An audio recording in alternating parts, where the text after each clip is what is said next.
I thought I knew what betrayal felt like until I heard those 8 words come out of Sarah's mouth. Standing in our living room watching her fidget with her wedding ring while asking me to leave my own house so she could have privacy, with Derek, her so-called best friend since college.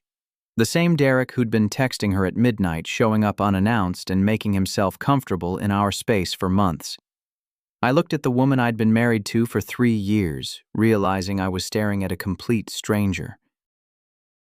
Let me back up and tell you how we got here. I met Sarah 5 years ago at a small coffee shop called Stumptown in downtown Portland. I was 23 then, fresh out of college and working as a junior software developer for a tech startup that specialized in mobile applications for small businesses. Sarah was behind me in line arguing with someone on her phone about a missed deadline for some marketing campaign. When she hung up, she looked so frustrated that I offered to buy her coffee. That simple gesture led to our first conversation about the pressures of corporate life, which stretched into a 3-hour discussion about everything from our career goals to our favorite hiking trails. Our romance unfolded like something out of a romantic comedy. Our first official date was at Powell's Books, where we spent 4 hours wandering through different sections, sharing our favorite authors and debating whether physical books were superior to digital ones. Sarah worked as a marketing coordinator for a mid-sized advertising agency, and her passion for creative campaigns matched my enthusiasm for coding elegant solutions to complex problems. Within 2 months, we were hiking Mount Hood together on weekends, exploring the Columbia River Gorge and discovering hole-in-the-wall restaurants throughout the Pacific Northwest. After 8 months of dating, Sarah suggested we move in together. I was hesitant at first, having been burned by a previous relationship where my ex-girlfriend moved out, suddenly taking half my furniture and leaving me with unpaid utility bills. But Sarah was different. She insisted we split everything 50-50, from rent to groceries to streaming service subscriptions.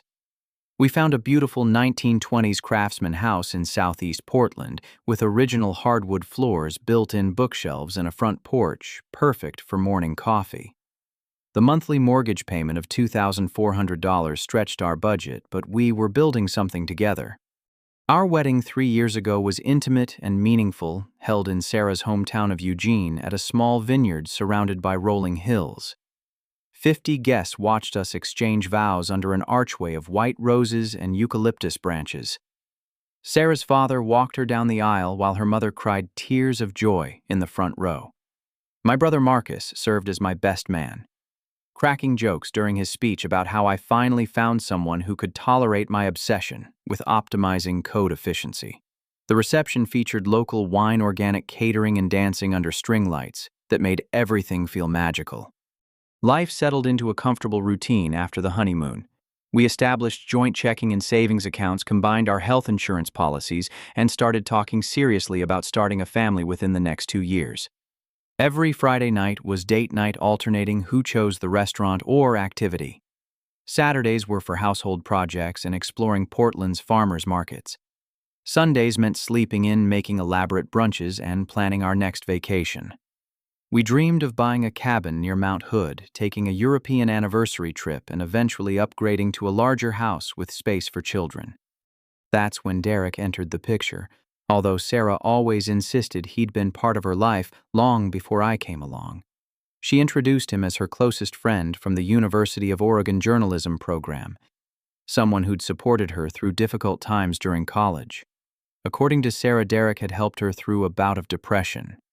During junior year, stayed up all night helping her with final projects, and remained a constant source of encouragement when she struggled to find her first job after graduation. Initially, Derek seemed harmless enough. He worked as a freelance graphic designer specializing in logos and branding for Portland's numerous craft breweries and artisanal food companies. He drove a beat-up Honda Civic with bumper stickers promoting environmental causes and local music venues. During our first meeting at a barbecue restaurant in southeast Portland, Derek spent most of the evening telling stories about his and Sarah's college adventures, from late-night study sessions to road trips along the Oregon coast. He seemed genuinely happy about our marriage, asking thoughtful questions about our honeymoon in Costa Rica and our plans for the future. But Derek's presence in our lives gradually intensified in ways that made me increasingly uncomfortable. What started as occasional coffee meetups between him and Sarah evolved into weekly dinner invitations at our house. Derek would arrive around 6 in the evening carrying bottles of wine or craft beer, settling onto our couch like he belonged there. These visits stretched later and later into the night, with Derek and Sarah reminiscing about college memories, while I cleaned up dinner dishes or caught up on work emails in the next room. The inside jokes bothered me most. Derek and Sarah had developed their own language of references to people I'd never met, places I'd never been, and experiences they'd shared before I existed in Sarah's world. They'd burst into laughter over something Derek mentioned, leaving me to ask what was so funny, only to receive explanations that never quite captured the humor they found so irresistible. I started feeling like an outsider in my own living room, watching two people who shared a history I could never be part of. Then came the text messages. Sarah's phone began buzzing constantly with messages from Derek, often late at night when we were watching television or getting ready for bed. She'd glance at her screen, smile, and quickly type responses while I pretended not to notice. When I casually mentioned the frequency of Derek's messages, Sarah accused me of being jealous and controlling, reminding me that healthy relationships require maintaining friendships outside of marriage. She made me feel guilty for even bringing it up, suggesting that my insecurity reflected poorly on my trust in our relationship. The phone calls were worse than the texts. Derek would call during dinner and Sarah would step outside to talk privately, leaving me sitting alone at our dining room table. These conversations lasted 30 or 40 minutes, with Sarah returning in an obviously good mood, humming songs or commenting on funny things Derek had shared. When I asked what they'd discussed, Sarah provided vague answers about Derek's work projects or family drama, nothing that seemed to warrant such lengthy private conversations. Derek's visits became more frequent and intrusive. He started arriving unannounced during my work-from-home days, letting himself in through the front door like he lived there.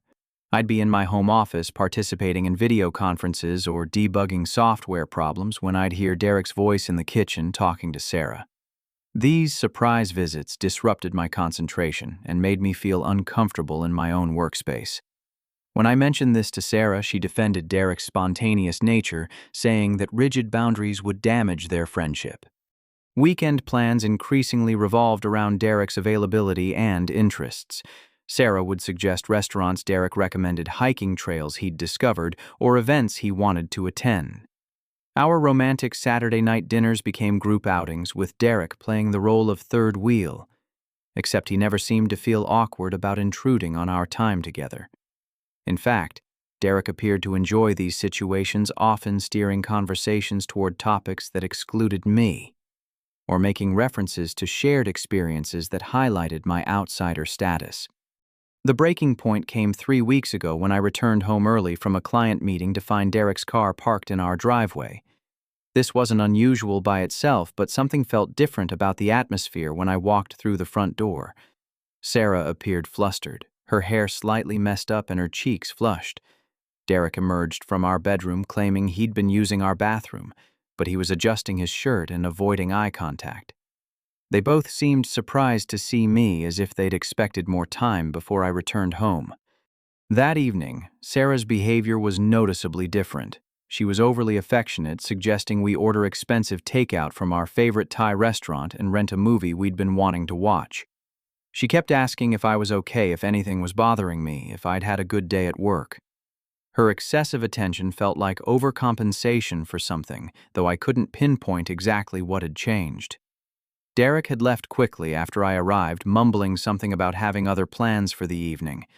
As I processed Sarah's request for me to leave our house so she could have privacy with Derek, all these accumulated concerns crystallized into a moment of terrible clarity. This wasn't about friendship anymore. This wasn't about my jealousy or insecurity.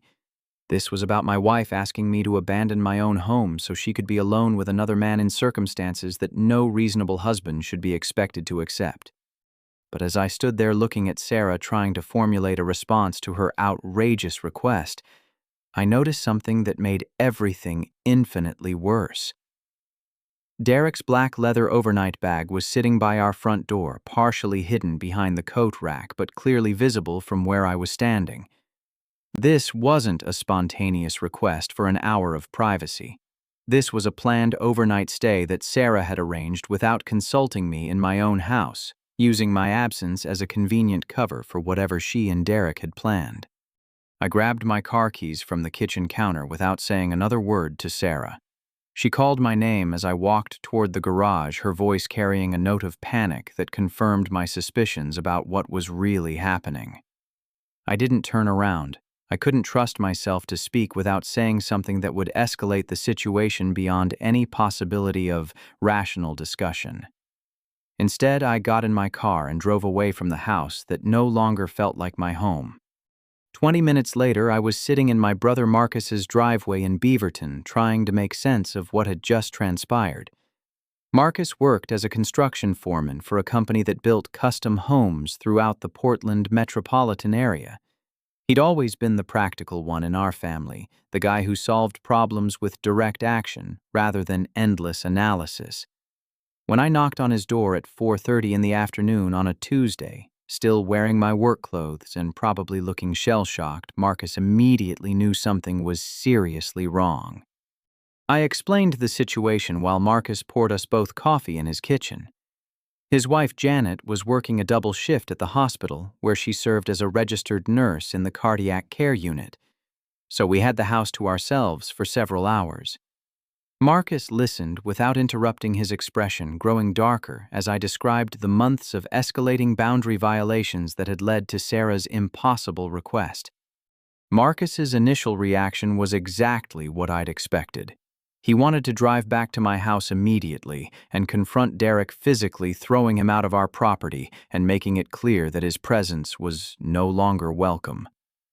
Marcus had always been protective of family, and the idea that some outsider was disrespecting his younger brother triggered his most aggressive instincts. But I convinced him that physical confrontation would only make things worse, legally and emotionally. Instead, Marcus suggested I stay the night at his place while we figured out the best way to handle the situation. He set me up with his laptop so I could start gathering information about what had been happening behind my back. The first place I looked was our joint bank account, which I could access online using the shared login credentials Sarah and I had established when we got married. What I discovered made my stomach drop. Over the past 2 months, there had been unauthorized withdrawals totaling $3,200 from ATMs scattered throughout Portland. Most of these withdrawals had occurred near Derek's apartment in Northwest Portland in amounts of $200 or $300 at a time. Sarah had been systematically draining our shared account to fund whatever she was doing with Derek, using money I'd earned to support their relationship. The pattern became clear as I scrolled through our banking history. The withdrawals always happened during my work hours when I was focused on programming projects and unlikely to check our account balance. Sarah had been careful to space them out over several weeks, probably hoping I wouldn't notice the gradual depletion of our savings. But when I added up all the unauthorized transactions, the total represented nearly half of our emergency fund. Next, I examined our shared cell phone plan, which allowed me to review call and text message logs for both of our numbers. The volume of communication between Sarah and Derek was staggering. Hundreds of text messages and phone calls over the past month alone, many occurring during my work hours when Sarah should have been focused on her marketing responsibilities. Some of the calls lasted more than an hour, far longer than any casual friendship would require. The timing of these communications was particularly revealing. Derek and Sarah were exchanging messages late at night after I'd gone to bed early in the morning, before I woke up, and throughout the weekends when I assumed Sarah was running errands or meeting with her female friends. They'd created their own private communication schedule that deliberately excluded me from their relationship. Our shared credit card statements provided even more disturbing evidence. There were charges for expensive restaurants I'd never visited, including a $180 dinner at Le Pigeon, one of Portland's most romantic fine dining establishments. According to the date stamp, this dinner had occurred last Friday when Sarah claimed to be working late on a campaign deadline. She'd specifically texted me that evening apologizing for missing our weekly date night because her boss had assigned an urgent project with a Monday morning deadline. The restaurant charges painted a clear picture of deliberate deception. Derek and Sarah had been conducting a romantic relationship using our joint credit card to pay for intimate dinners, weekend getaways, and expensive gifts. Every charge represented not just financial theft, but emotional betrayal, proof that my wife had been living a double life with another man while maintaining the facade of our marriage. Marcus returned from picking up Chinese takeout for dinner, just as I was processing the full scope of Sarah's financial deception. When I showed him the bank statements and credit card records, his anger shifted from protective brother mode to cold, calculated fury. Marcus had gone through a difficult divorce 5 years earlier when his ex-wife had an affair with her personal trainer, so he understood exactly what I was experiencing. Janet came home from her hospital shift around 9 in the evening, still wearing her scrubs and looking exhausted from a long day of caring for heart surgery patients. But when Marcus explained my situation, she immediately shifted into problem-solving mode.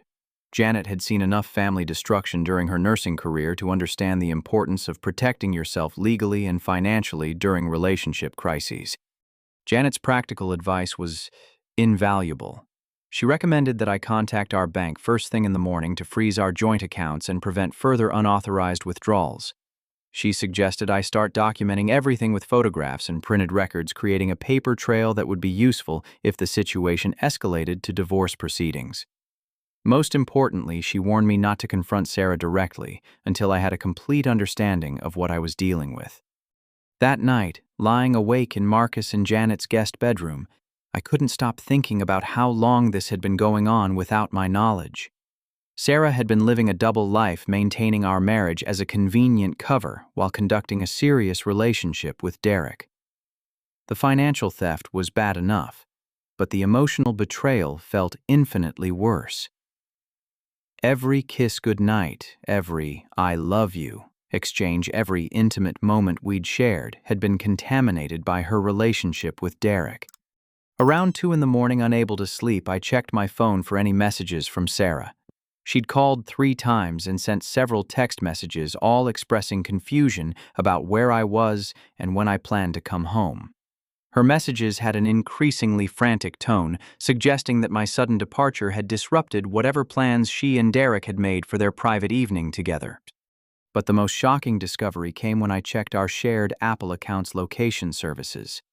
Sarah's phone was showing her current location as Derek's apartment across town in northwest Portland, not at our house where she'd claimed to need privacy. This meant that not only had she lied about the nature of her request, but she'd also immediately left our house to meet Derek elsewhere. Her request for privacy had been a complete fabrication, designed to get me out of the way while she conducted her affair. The evidence was overwhelming and undeniable. My wife was having a full-blown affair with her so-called best friend, using our shared financial resources to fund their relationship, while lying to me about her whereabouts and activities. The woman I'd married, the person I'd trusted with my heart and my future, had been systematically deceiving me for months while presenting herself as a loving, committed wife. The next morning, I called in sick to work for the first time in over 2 years. My project manager, Kevin, expressed concern about my absence, especially since we were approaching a crucial deadline for a client's e-commerce platform upgrade. I provided a vague explanation about a family emergency, promising to make up the missed time later in the week. Kevin was understanding, but I could hear the worry in his voice about how this might affect our team's productivity. My first stop was our bank, a community credit union, where Sarah and I had maintained our accounts since getting married. I met with the branch manager, Patricia Rodriguez, a middle-aged woman who'd helped us set up our joint checking and savings accounts 3 years earlier. Patricia remembered us from our initial account opening when we'd been excited newlyweds consolidating our financial lives for the first time. When I explained the situation and showed Patricia the unauthorized withdrawal records, her expression shifted from friendly recognition to professional concern. She immediately froze our joint accounts to prevent any additional unauthorized access and began the process of investigating each questionable transaction. Patricia also recommended that I establish a new individual checking account and transfer my direct deposit to prevent any further financial complications. The bank's investigation revealed additional disturbing details about Sarah's deceptive behavior. She'd been making cash advances against our shared credit cards, essentially borrowing money at high interest rates to fund her activities with Derek. These cash advances didn't appear as traditional purchases, making them harder to detect during casual account reviews. The total amount of unauthorized financial activity exceeded $8,000 when including credit card debt I hadn't even known existed. Patricia also discovered that Derek had been using our shared Netflix, Spotify, and Amazon Prime accounts for months. Sarah had added him as an authorized user to our streaming services, giving him access to entertainment subscriptions that I was paying for without my knowledge. This might seem like a minor detail compared to the larger financial theft, but it represented another level of presumptuous intrusion into our private household arrangements. From the bank, I drove directly to the law office of Lisa Chung, a divorce attorney who'd been recommended by a colleague at work who'd gone through his own difficult divorce 2 years earlier.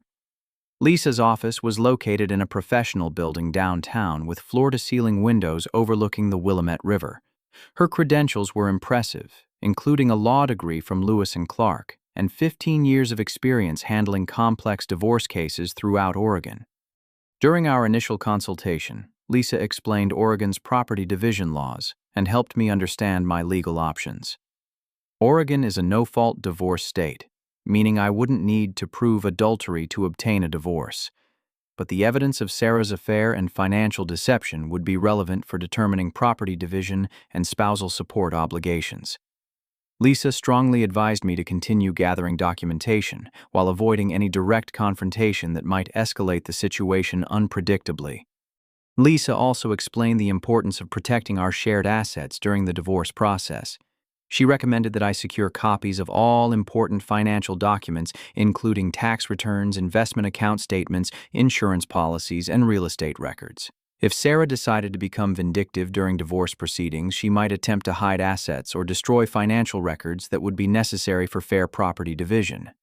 After leaving Lisa's office, I decided to return to our house while Sarah was at work. I needed to gather additional evidence and secure important documents before she realized the extent of my knowledge about her affair. The house felt strange and unfamiliar as I walked through rooms where Derek had been making himself comfortable for months without my permission. In our bedroom, I discovered evidence that Sarah had been actively trying to hide her relationship with Derek. Men's cologne that wasn't mine sat on her nightstand, carefully hidden behind a lamp where I wouldn't normally notice it. Unfamiliar clothing was mixed in with her laundry in our walk-in closet, including boxer shorts and t-shirts that obviously belonged to Derek. Our bedroom, the most intimate space in our home, had been contaminated by another man's presence. The most shocking discovery was Derek's spare house key, which I found in Sarah's purse while looking for additional credit cards I might not know about. This meant Derek had unlimited access to our home, coming and going whenever he pleased without my knowledge or consent. He'd been treating my house like his own personal space, probably using it for meetings with Sarah when I was at work. Our home security camera system, which I'd installed 6 months earlier for protection against package theft, had been recording Derek's unauthorized visits. The footage revealed a pattern of deception that was even more extensive than I'd imagined. Derek had been entering our house during my work hours, sometimes staying for several hours, and occasionally spending entire nights when I was traveling for business conferences. One particularly disturbing video showed Derek rearranging furniture in our living room, moving pictures on our walls, and generally making himself at home in ways that went far beyond casual visiting. In another clip, he was cooking in our kitchen while wearing only his underwear, treating our house like his own personal residence. The security footage provided undeniable evidence that this wasn't just an emotional affair, but a complete invasion of my private space. While reviewing the video files, I received an unexpected phone call from Sarah's sister, Michelle, who lived in Sacramento and worked as a high school English teacher. Michelle was calling to thank Sarah for the recent visit, but when I explained that Sarah hadn't mentioned any trip to Sacramento, Michelle became confused and concerned. According to Michelle, Sarah had never visited Sacramento in the past 6 months, despite claiming to have spent a weekend there just last month. This conversation revealed another layer of Sarah's deceptive behavior. She'd been using fake visits to Michelle as cover stories for romantic weekends with Derek, probably at hotels or vacation rentals throughout the Pacific Northwest.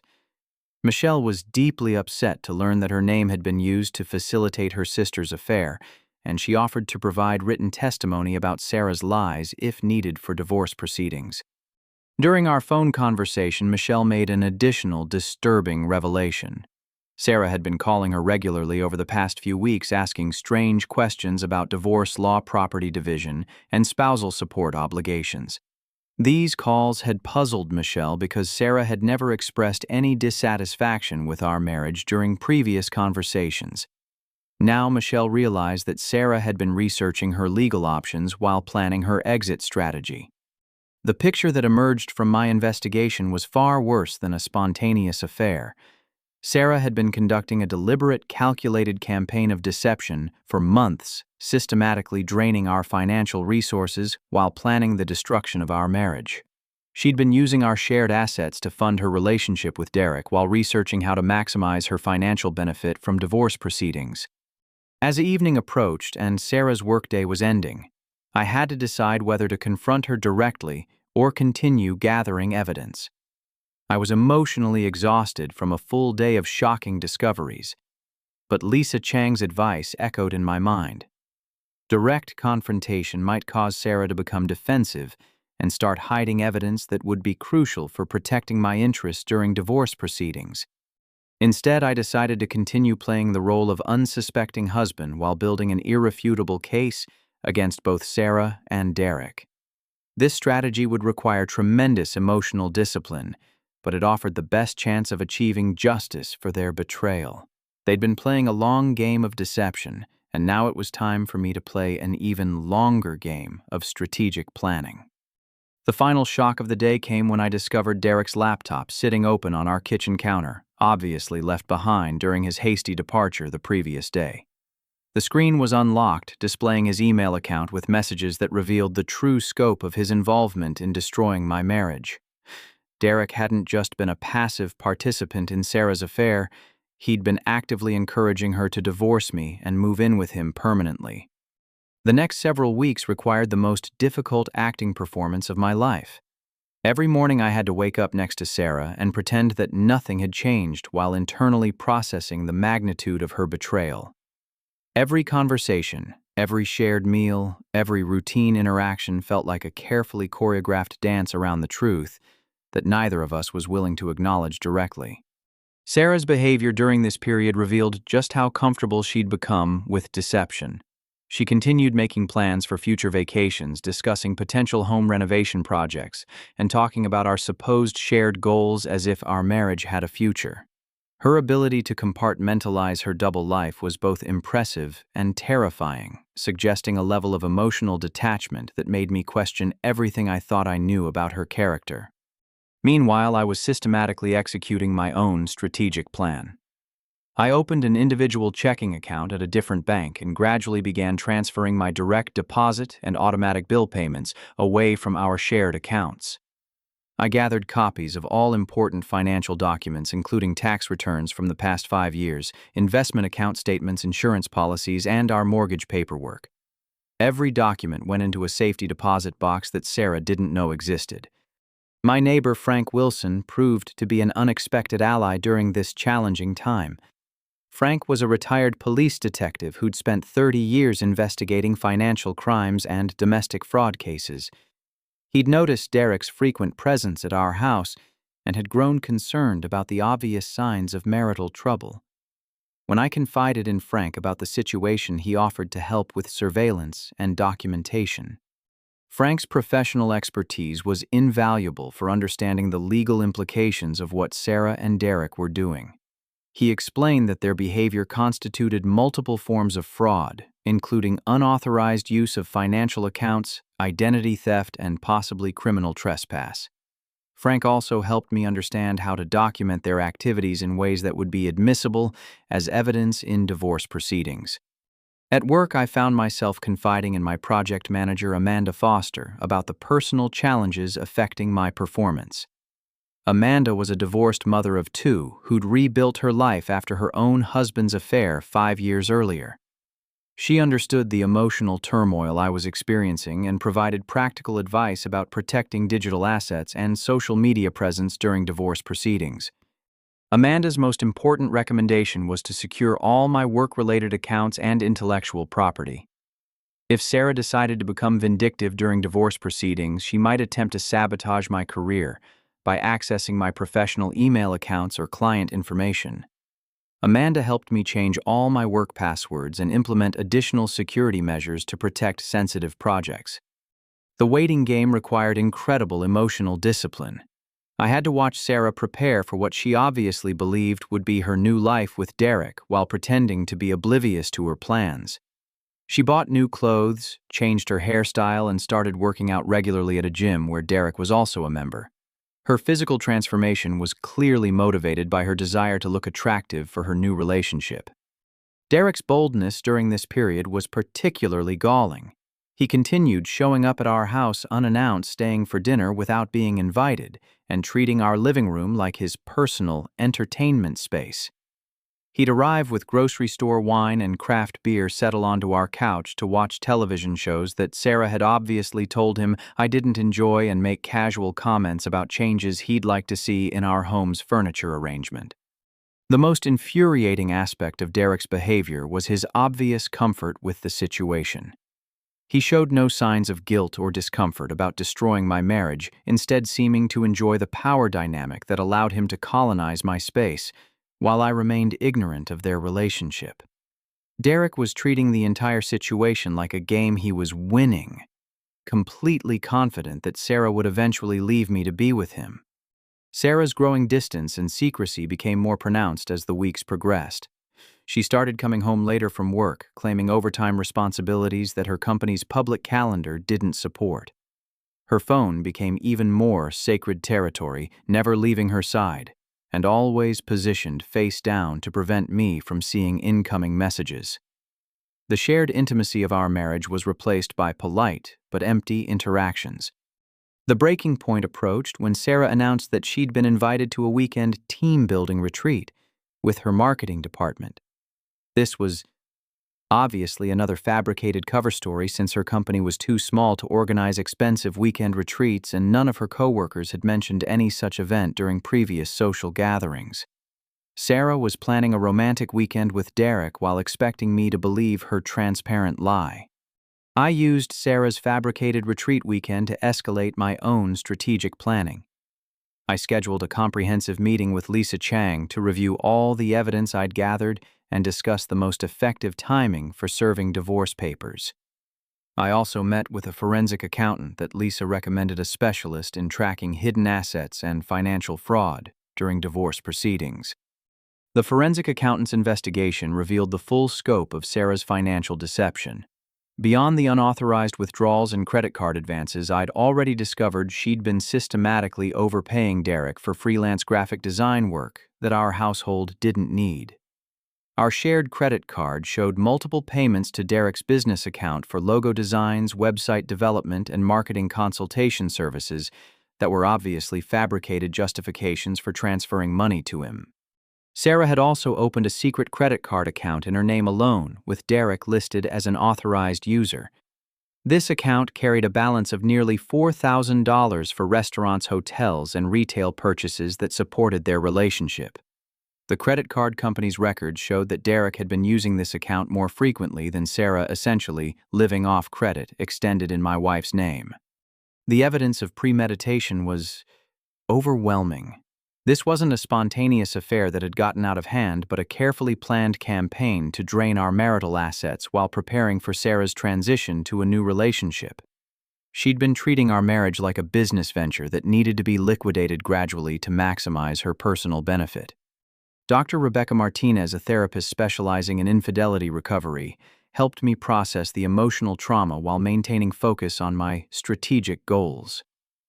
Our weekly sessions provided a safe space to express my anger and hurt without compromising my ability to make rational decisions about the divorce proceedings. Dr. Martinez also helped me understand that Sarah's behavior reflected deep character flaws that would have eventually destroyed our marriage regardless of Derek's involvement. The final insult came when Sarah announced that she'd invited Derek to move in with us temporarily because his lease was ending and he needed time to find a new apartment.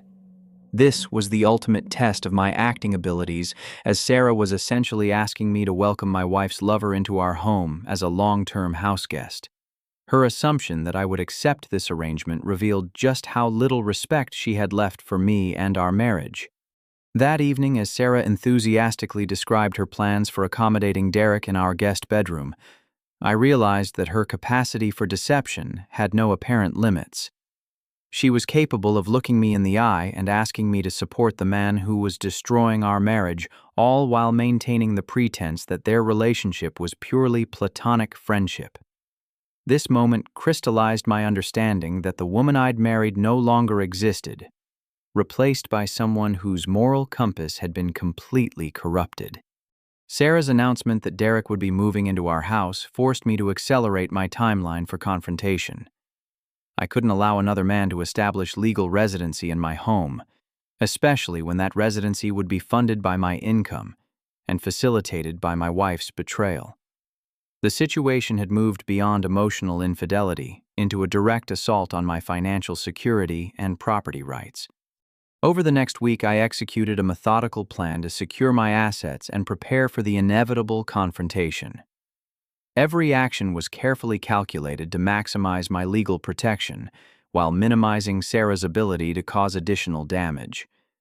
Lisa Chang had prepared all the necessary paperwork, including divorce petition documents and temporary restraining orders that would prevent Sarah from draining our remaining shared accounts.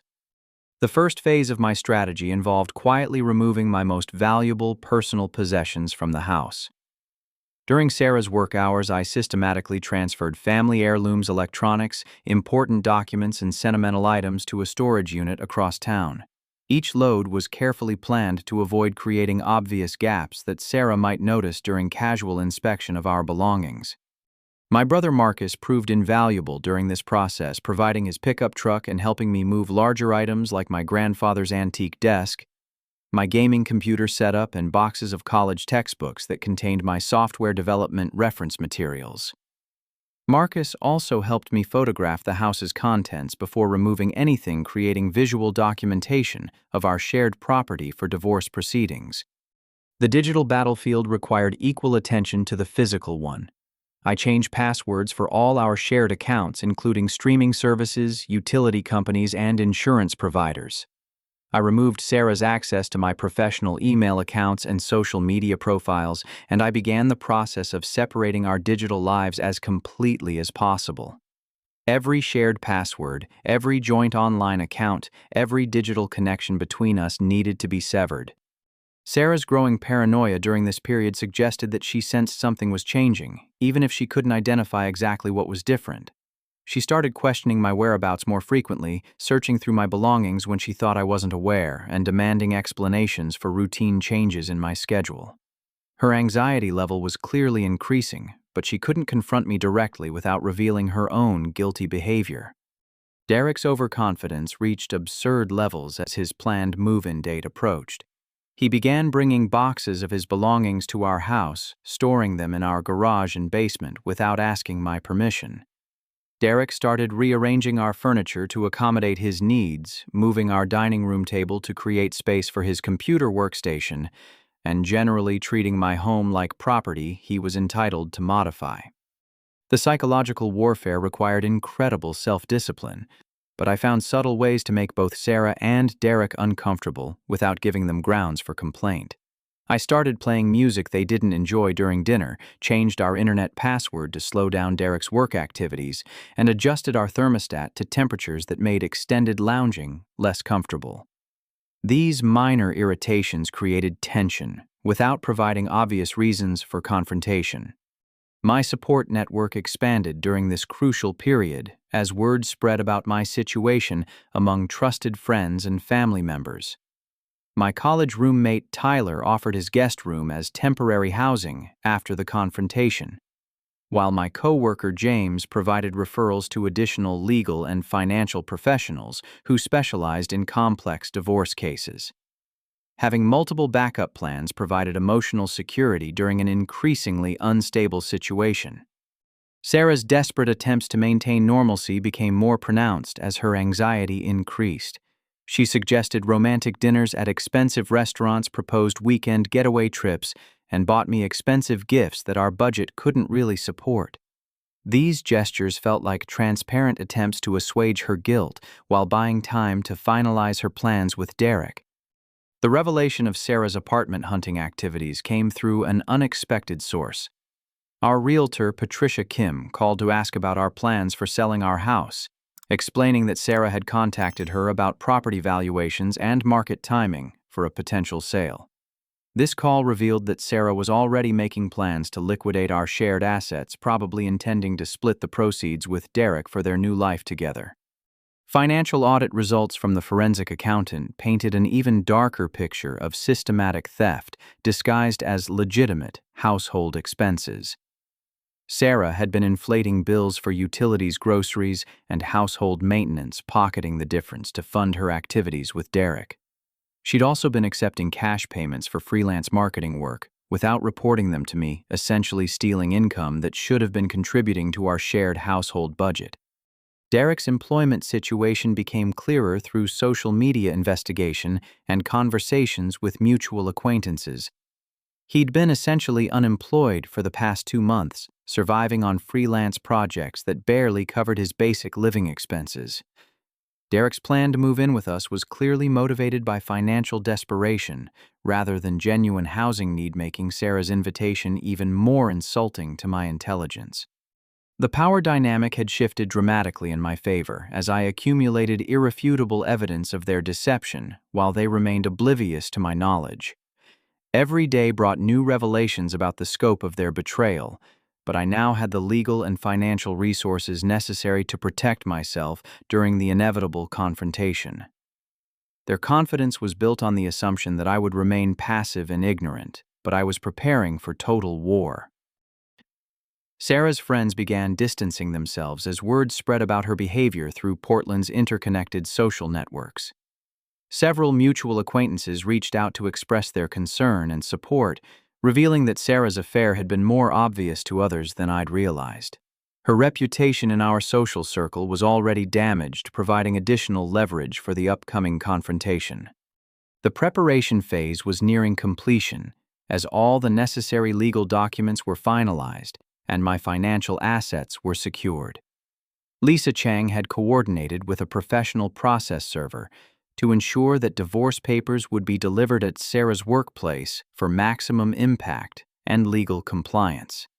The timing was crucial, as I needed to maintain the element of surprise while protecting myself from potential retaliation. Derek's family background investigation revealed a disturbing pattern of similar behavior with other women throughout his adult life. Through online research and conversations with Portland's graphic design community, I learned that Derek had been involved in at least 2 previous affairs with married women, both of which had ended when the husbands discovered the relationships and took legal action.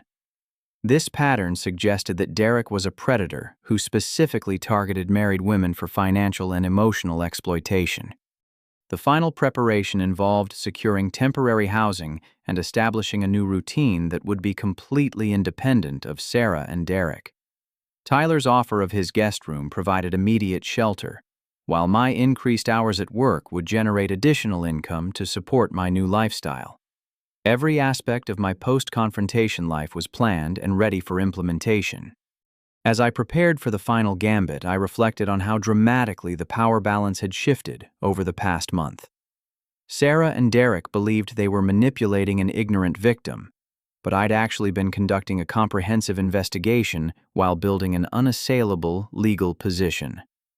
Their moment of triumph was about to become their moment of total defeat, and justice would finally be served for months of betrayal and deception. The discovery that Sarah had been secretly consulting with Derek's attorney about challenging our prenuptial agreement was the final piece of evidence I needed to understand the true scope of their conspiracy. This wasn't just an affair that had gotten out of hand. It was a calculated financial scheme designed to steal my assets and destroy my life. They'd been planning this assault for months, but now they were about to discover that their victim had been planning his own counterattack with far superior resources and legal protection. The morning of reckoning arrived on a Thursday in late October, with Portland's autumn fog creating an appropriately dramatic atmosphere over the confrontation I'd been planning for weeks. I followed my normal routine with surgical precision, brewing coffee, reading news headlines, checking work emails, and kissing Sarah goodbye as she left for her marketing job downtown. She had no idea that this would be the last normal morning of our marriage. My first move began at exactly 9:15 when the professional process server Lisa Chang had hired arrived at Sarah's office building. The server was a veteran court officer named Robert Chen who delivered thousands of legal documents during his 20-year career. He knew exactly how to handle the situation professionally while ensuring that Sarah couldn't claim ignorance about the divorce proceedings.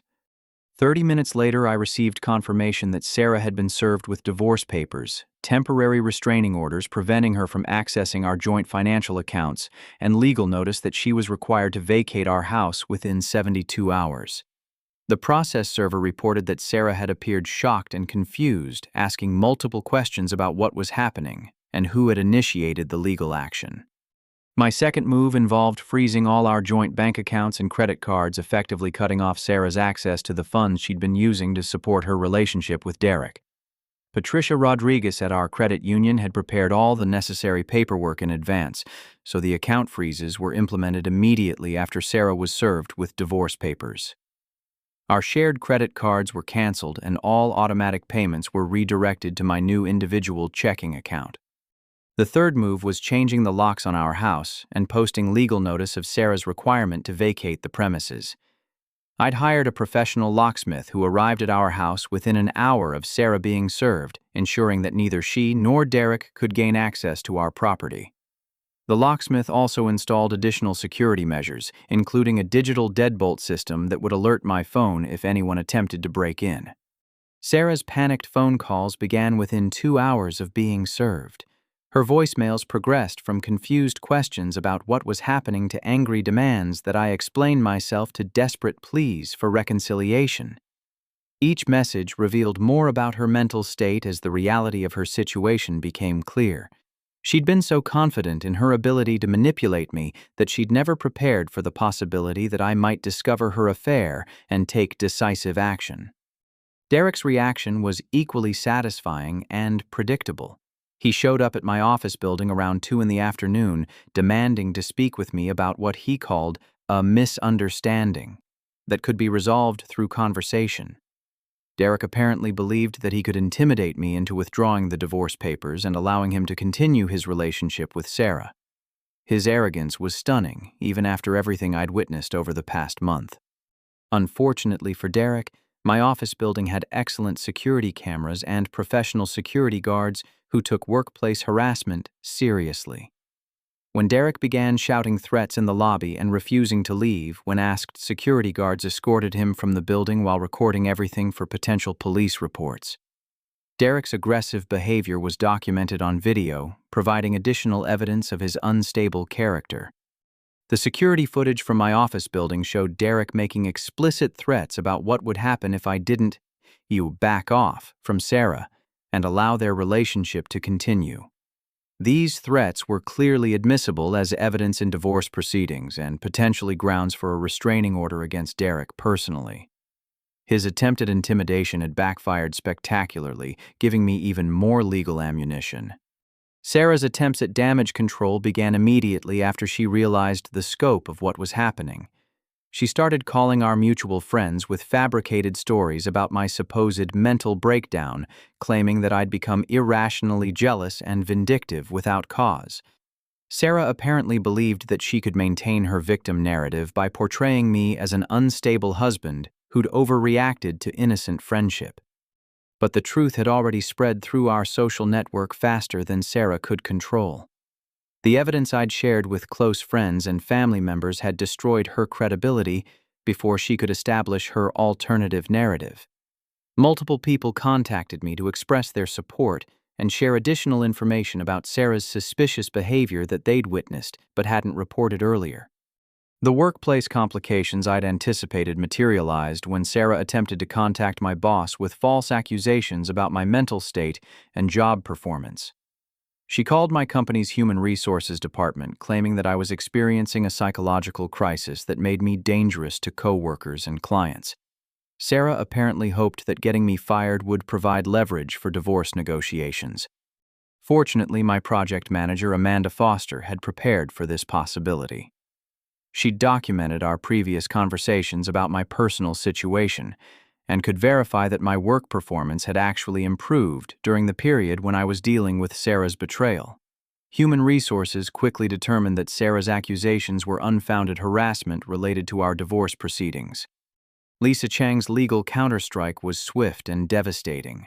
Within hours of Sarah's workplace harassment, Derek received cease and desist letters demanding that he stop all contact with me and warning that further intimidation attempts would result in criminal charges. Sarah received similar documentation, demanding that she stop interfering with my employment and threatening legal action if her harassment continued. The revelation of Sarah's pregnancy scare added another layer of complexity to an already complicated situation. Medical records that Lisa Chang obtained through legal discovery showed that Sarah had visited a clinic for pregnancy testing 2 weeks earlier. The test results were negative, but Sarah had concealed this information from me while apparently sharing it with Derek. This discovery was particularly disturbing because it suggested that Sarah had been considering the possibility of carrying Derek's child while still married to me. The timeline of her medical visits indicated that she'd been having unprotected sex with Derek, putting my health at risk without my knowledge or consent. Her reckless behavior had endangered both of us physically and emotionally. Derek's financial desperation became apparent when he received an eviction notice from his apartment complex and multiple collection calls from creditors demanding payment for outstanding debts. Without access to Sarah's income and our shared credit cards, Derek couldn't maintain his lifestyle or meet his basic financial obligations. His entire economic strategy had been built on exploiting my resources through Sarah's access to our joint accounts. Sarah's family members began cutting off their financial support after learning the truth about her affair and the destruction of our marriage. Her parents, who'd always expressed pride in Sarah's stable marriage and professional success, were horrified to learn about her betrayal and deception. They refused to provide money for divorce attorneys or temporary housing, forcing Sarah to confront the consequences of her actions alone. The cascading consequences of Derek's exposure began affecting his professional relationships throughout Portland's small graphic design community. Word spread quickly about his pattern of targeting married women, and several potential clients canceled projects rather than risk association with his toxic behavior. Derek's business reputation was destroyed, making it unlikely that he could rebuild his career locally. Sarah's professional reputation suffered similar damage as news of her affair spread through Portland's advertising and marketing networks. Her employer began questioning her judgment and reliability, especially after learning about her workplace harassment of me. The marketing industry in Portland was small and interconnected, making it difficult for Sarah to escape the consequences of her behavior. My strategic silence during this period was perhaps the most powerful weapon in my arsenal. I refused all direct communication with both Sarah and Derek, forcing them to communicate through attorneys who charged hundreds of dollars per hour for even basic messages. Every attempt they made to contact me directly resulted in additional legal fees without any progress toward resolution. The final shock for Derek came when he realized that Sarah had no access to the financial resources he'd been counting on for their future together. With our joint accounts frozen and our credit cards canceled, Sarah was essentially penniless until the divorce settlement was finalized. Derek had been expecting to move into a comfortable lifestyle supported by my income, but instead found himself supporting an unemployable woman with mounting legal debts. Derek's abandonment of Sarah was swift and brutal. Within a week of realizing that their financial schemes had collapsed, Derek stopped returning Sarah's calls and began dating another woman he'd met through his business networking activities. Sarah discovered Derek's new relationship through social media posts that showed him vacationing in the San Juan Islands with his latest target using money from sources unknown. The woman I'd been married to for 3 years was left completely alone, facing bankruptcy from legal fees, unemployment due to her damaged reputation, and the complete collapse of the future she'd planned with Derek. Her betrayal had destroyed not only our marriage but also her own prospects for happiness and financial security. Justice was being served in ways I couldn't have planned or predicted. 6 months after that terrible Thursday when everything changed, I was sitting in my renovated kitchen drinking morning coffee and reading email responses to a promotion offer that would make me the senior development team leader at my company. The house that had once felt contaminated by Derek's presence had been completely transformed into a space that reflected my personality and values rather than compromises with Sarah's preferences. The divorce settlement had exceeded even Lisa Chang's optimistic projections. Oregon's property division laws, combined with the overwhelming evidence of Sarah's financial fraud and adultery, resulted in me retaining our house, my retirement accounts, and receiving full compensation for the money she'd stolen during her affair. Sarah was required to assume responsibility for the secret credit card debt she'd accumulated with Derek, ensuring that I wouldn't be financially responsible for funding their relationship. Sarah's consequences had been both predictable and devastating. She'd been forced to move back in with her parents in Eugene after being unable to find affordable housing in Portland. Her marketing career was essentially over as word of her affair and workplace harassment had spread throughout the industry. Several potential employers had contacted my company for reference checks, and Lisa Chang had advised them that providing accurate information about Sarah's behavior was both legal and ethical. Derek's exposure had been even more satisfying. An investigative reporter for the Portland Tribune had written a feature article about financial predators who target married women, using Derek's case as a primary example. The article detailed his pattern of seducing married women, encouraging them to steal from their husbands, and then abandoning them when the schemes collapsed. Derek's face and name were now permanently associated with this predatory behavior throughout the Pacific Northwest. My personal growth during the months following our confrontation had been remarkable. Weekly therapy sessions with Dr. Martinez had helped me process the trauma while developing stronger emotional boundaries and communication skills. I'd learned to recognize red flags in relationships, understand my own worth, and establish clear expectations for how I deserved to be treated by romantic partners. The career advancement that followed was unexpected, but welcome. My ability to maintain professional performance during personal crisis had impressed senior management, leading to increased responsibilities and a substantial salary increase. Kevin, my project manager, had recommended me for leadership training programs that would prepare me for executive roles within the company. The discipline I'd developed during the divorce proceedings had translated into improved workplace effectiveness. Meeting Emma had been the most surprising development of my recovery period. She worked as a veterinarian at the animal shelter, where I'd started volunteering as a way to rebuild my emotional capacity for caring and trust. Emma was everything Sarah had never been: honest, emotionally mature, financially responsible, and genuinely interested in building a partnership based on mutual respect and shared values. Our relationship had developed slowly and naturally without the intense drama and manipulation that had characterized my marriage to Sarah. Emma and I had spent months getting to know each other as friends before exploring romantic possibilities, building a foundation of trust and communication that made intimacy feel safe and healthy. She knew about my divorce and supported my commitment to taking relationship development slowly. The healing process had taught me valuable lessons about recognizing authentic emotional connections versus the artificial intensity that often masks deception and manipulation. Sarah's constant drama and Derek's intrusive behavior had created an atmosphere of crisis that prevented me from thinking clearly about what was actually happening. Emma's calm stability allowed me to experience what healthy relationships actually felt like. Community support had been overwhelming during the darkest periods of my recovery. Our neighborhood had rallied around me after learning about Sarah's betrayal, with several families offering practical assistance and emotional support. Frank Wilson, my retired detective neighbor, had become a close friend who helped me understand that my experience was unfortunately common, but my response had been unusually effective. The legal victory against Derek had extended beyond personal satisfaction to actual justice. The district attorney's office had filed criminal charges against Derek for identity theft and financial fraud, based on evidence that I'd provided about his unauthorized use of my credit cards and bank accounts.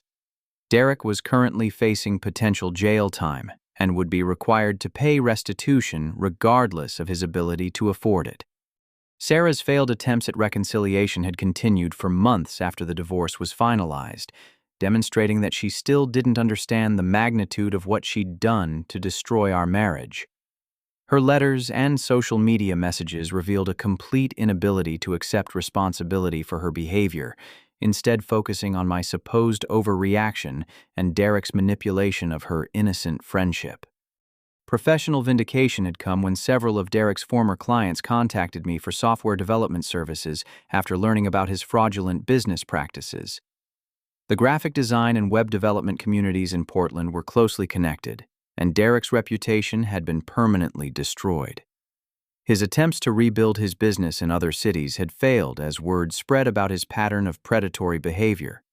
Family relationships had been strengthened through the crisis in ways I hadn't expected. My brother Marcus and his wife Janet had become even closer friends, bonding through shared experiences of supporting me during difficult times. My parents, who lived in retirement in Arizona, had visited Portland twice during my recovery, expressing pride in how I'd handled such a challenging situation with dignity and strategic intelligence. The house transformation project had been both practically necessary and emotionally therapeutic.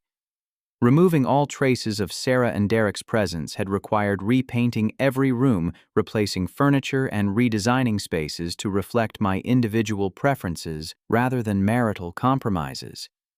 The guest bedroom where Derek had planned to live became my home office, equipped with professional lighting and ergonomic furniture for remote work opportunities. New friendships had developed through shared interests and activities that Sarah had never supported. I joined a hiking club that explored the Columbia River Gorge and Cascade Mountains every weekend, participated in a book discussion group focused on science fiction literature, and started attending technology networking events that connected me with other software developers throughout the region. The life lesson that crystallized from this experience was profound but simple. Authentic relationships require consistent honesty, mutual respect, and genuine commitment to each other's well-being. Sarah's ability to compartmentalize her deception while maintaining surface-level intimacy had taught me to value actions over words and to trust my instincts when behavior patterns don't align with stated commitments. Financial independence had been restored and strengthened through careful planning and increased income from my promotion. The money Sarah had stolen was recovered through legal proceedings, and my individual financial management was far more effective than our previous joint approach had been. I'd learned valuable lessons about protecting assets while maintaining openness in committed relationships. The final encounter with Sarah occurred at a grocery store in southeast Portland, where we accidentally met while shopping on a Saturday afternoon. Sarah looked significantly older and stressed wearing clothes that suggested financial hardship and carrying herself with the defeated posture of someone whose dreams had completely collapsed. Our brief conversation was polite, but distant, revealing that she still blamed external circumstances rather than accepting responsibility for her choices. That encounter confirmed that I'd made the right decision by choosing self-respect over false loyalty. Sarah had had multiple opportunities to confess her affair and work toward rebuilding our marriage, but she'd instead chosen to escalate her deception until confrontation became inevitable. Her current circumstances were the natural consequences of prioritizing short-term gratification over long-term commitment and integrity. The ultimate victory wasn't about revenge or punishment, but about building a life based on authentic values and meaningful relationships. Emma and I had recently started discussing engagement and marriage, approaching these topics with the wisdom gained from previous experience and the confidence that comes from truly knowing and trusting your partner. Our relationship was built on honest communication and shared goals rather than romantic fantasy and emotional manipulation. The wedding invitation I sent to Sarah wasn't motivated by cruelty, but by the desire to demonstrate complete healing and forgiveness. Emma had initially questioned the wisdom of this gesture, but I'd explained that inviting Sarah represented my freedom from resentment and my confidence in the life I'd built. Sarah's response was predictably bitter, but her words no longer had any power to hurt or disturb my peace of mind. Looking back on that terrible morning when Sarah asked me to leave our house so she could have privacy with Derek, I realized that her request had actually been a gift that freed me from a toxic relationship. If she'd been more subtle in her deception, I might have spent years in an increasingly dysfunctional marriage without understanding why I felt constantly undermined and disrespected.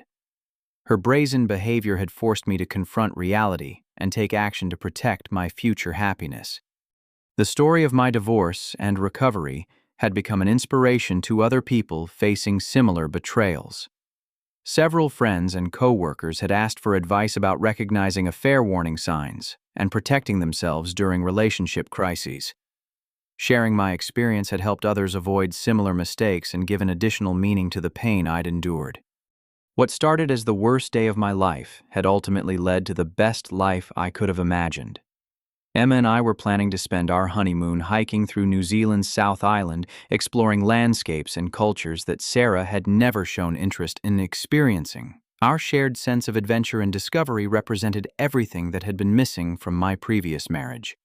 The deep life lesson that emerged from this experience was that betrayal, while painful, often reveals character flaws that would have eventually destroyed relationships regardless of specific circumstances. Sarah's capacity for deception and Derek's predatory behavior were fundamental aspects of their personalities, rather than temporary moral lapses caused by extraordinary circumstances. Justice had been served not through revenge, but through natural consequences. Sarah and Derek had chosen to prioritize immediate gratification over integrity and commitment, and their current circumstances reflected the inevitable results of such choices. Meanwhile, my commitment to honesty and strategic thinking had led to genuine happiness and success in every area of my life. As I finished writing this story, Emma called to confirm our dinner plans with Marcus and Janet, followed by a late evening walk through our neighborhood to look at holiday decorations.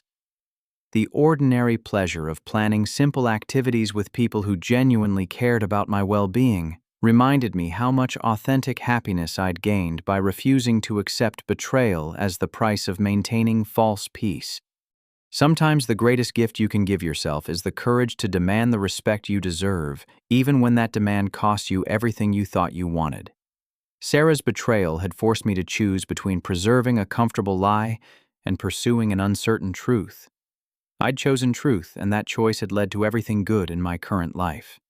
The woman I'd married had revealed herself to be someone whose values were fundamentally incompatible with mine. The man she'd chosen over me had revealed himself to be a predator who targeted vulnerable relationships for personal gain. My decision to fight for justice rather than accepting their betrayal had protected not only my own future, but potentially saved other families from similar destruction. Have you ever had to choose between preserving a comfortable situation that was slowly destroying you, or taking a difficult stand for your own dignity and future happiness? The comments section is a safe space to share your experiences or questions about recognizing when relationships have become toxic and finding the courage to demand better treatment. If this story helped you think about your own situation differently, please like this video and subscribe for more stories about overcoming betrayal and building authentic happiness. Sharing these stories helps other people realize they're not alone in facing difficult relationship challenges. And your support means everything to me. Thank you for taking this journey with me, and remember that choosing self-respect over false peace is always the right decision, even when it requires temporary pain to achieve lasting happiness.